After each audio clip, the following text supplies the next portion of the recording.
This is SportsCentre. Hey, I'm Marissa Roberto. For the first time in over 30 years, the Jays have a chance to clinch a World Series title.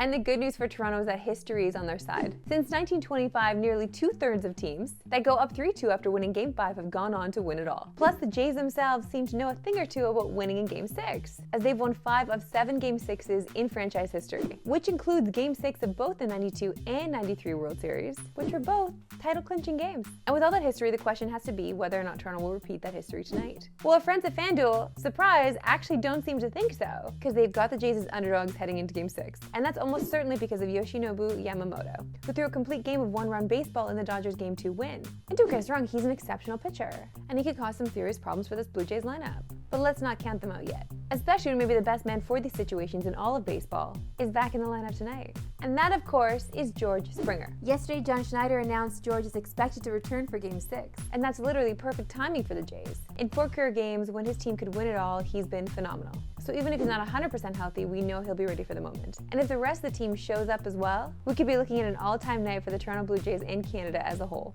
As you guys know, I've been away watching these games on the road. Luckily, there for the wins, okay? I wasn't there for the losses. So I'll be there tonight, hopefully bringing the magic with me. We'll see. It is a big weekend in the CFL. Saturday, we have the Division Semi-Final matchups. It kicks off with the Blue Bombers and Alouettes at 2 p.m. Eastern, 11 a.m. Pacific, followed by the Stampeders taking on the Lions at 5:30 p.m. Eastern, 2:30 p.m. Pacific. And to break down the games, we welcome a very special guest, Davis Sanchez. Hey, Chezzy. Hello, Marissa. So Davis, the Owls 2 years ago upset the Blue Bombers in the 110th Grey Cup. This year, they're favorites heading into a rematch with Winnipeg. Do you expect them to do it again, or do Zach Collaros and the Bombers have a chance? Yeah, Winnipeg absolutely has a shot and can win this game. Are they the favorites? Absolutely not. They're going into Montreal, this Montreal offense, and Davis Alexander has not lost. As a professional quarterback, he has not lost. And, you know, he's a great playmaker. He's got great weapons around him. They have a great staff, and it's going to be a good crowd in Montreal. The key to this game is really, it's not about what they do offensively with Zach. It's not about Brady Oliveira, which many people are going to talk about, and the veterans in Winnipeg. But for me, it's really that defense of the Winnipeg Blue Bombers. They give you a bunch of different looks. Their defense coordinator, Jordan Younger, they move around. They got a lot of chess pieces, and they make it difficult for you. And so it'll be, you know, it's a young quarterback in Davis. It's going to be a task for him to go up against all that movement pre-snap and not make mistakes, and just that's really what it's going to come down to, because this defense in Winnipeg, they've been lights out. They've been at the top of the league for a good part of this season. A lot of things they do, and they will be the key, no question. Meanwhile, Vernon Adams Jr. heads to BC to take on his former team. But the Stamps are coming into enemy territory where BC have not lost since July. Can Calgary slow down the Lions in the West semifinal? Yeah, for Calgary, I don't think Nathan Rourke is going to be slowed down for the BC Lions. The BC Lions are going to score points. They're going to do what they do. For Calgary, it's the run game. It's Dedrick Mills. It's really not necessarily VA and, you know, can he score more than Nathan, or can he out-duel Nathan? That's not their, you know, key for success, or their path for victory. Now, if he does that, then they'll win. If VA puts up bigger numbers than Nathan, then Calgary will win. But that's not the path that I see them taking. I really see Dedrick Mills pounding the ball, and that's the path I think Calgary takes. You're not going to outscore BC. They're at home in the Dome. With those weapons, Keon Hatcher has been a monster. McInnes is a monster. They got a great back.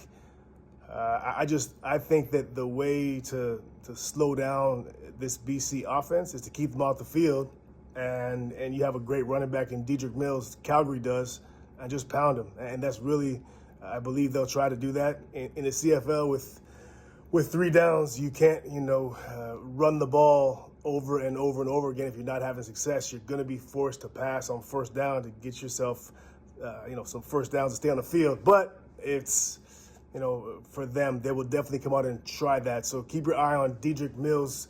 It's a big spotlight for VA to go against Nathan and the pressure that comes with matching that offense. But it's going to come down to that run game and Dedrick Mills. Chezzy, thanks as always for joining us. By the way, if you saw the post from the Alouettes social team, it was great. You think I'm afraid of you, man? Are you crazy in your head, man? I'm not scared of you. You'll see Saturday if I'm scared of you. George St. Pierre, a great post. Got me fired up. Let's go. To the association where the NBA Cup begins tonight for the Raptors, and they're taking on Cleveland. And it's been anything but a great start to the season, as the Raptors look to avoid losing their 5th straight game. And to make matters worse, they've lost each of their last 3 games by 10 or more points. And if you break down the numbers in the game against Houston, the Raptors were dominated in the front court. The Rockets scored 66 points in the paint, and out-rebounded the Raptors 53-22. Now the Cavs could be a make-it-right game, as they enter the contest second from the bottom, averaging 40 points in the paint per game this season. And there were some bright spots in that game against the Rockets.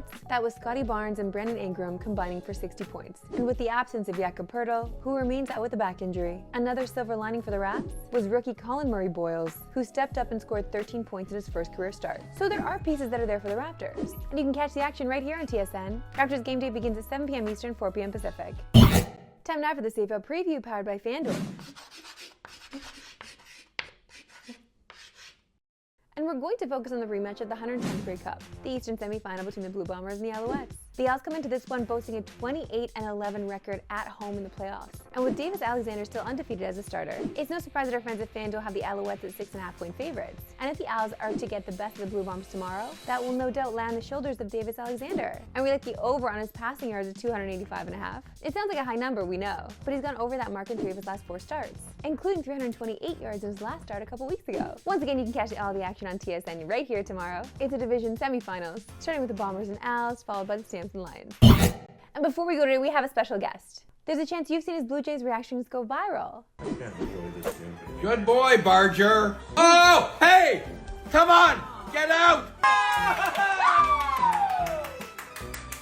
We're in the World Series! Well, we are now honored to be joined by Superfan Mac. Mac, how you feeling about tonight? Mixed. It's going to be a coin flip. They're favored. They got Yamamoto, a great pitcher. Mookie Betts has not come alive yet, and he could. He's a complete all-star. Gosman's been great, too. And we got about 8 guys that get 1 hit a game, but they're always a big hit. So it's going to be exciting. What can I say? Okay, well, then I have to know what you got up to during that 18-inning game. Well, did you stay up for that? I'm not that big a super fan. I'm a super senior. So I went to bed about the 11th inning, woke up at 4 o'clock, clicked on, and was rather disappointed. But that's what I did. I couldn't stay up. Mac, you've been watching the Jays for a long time, so what makes this team so special? I love Springer. I hear he's starting tonight, which is wonderful. He's the leader, and everyone's in on it. Like in a team that's 74-88 last year. This doesn't happen. This is a national phenomenon. I can't wait. I'm watching it through my kids' eyes really now and the grandkids, and it's like everybody's into it. Mac, you're amazing. Thank you so much for joining us, and go Jays. Absolutely. That's it for me today. We will see you back here Monday. Have an amazing weekend. Oh, and happy Halloween. Sorry, I know I didn't dress up today. It doesn't feel like Halloween, you know? I guess this is a Wednesday Addams thing. No, you know what? I did dress up.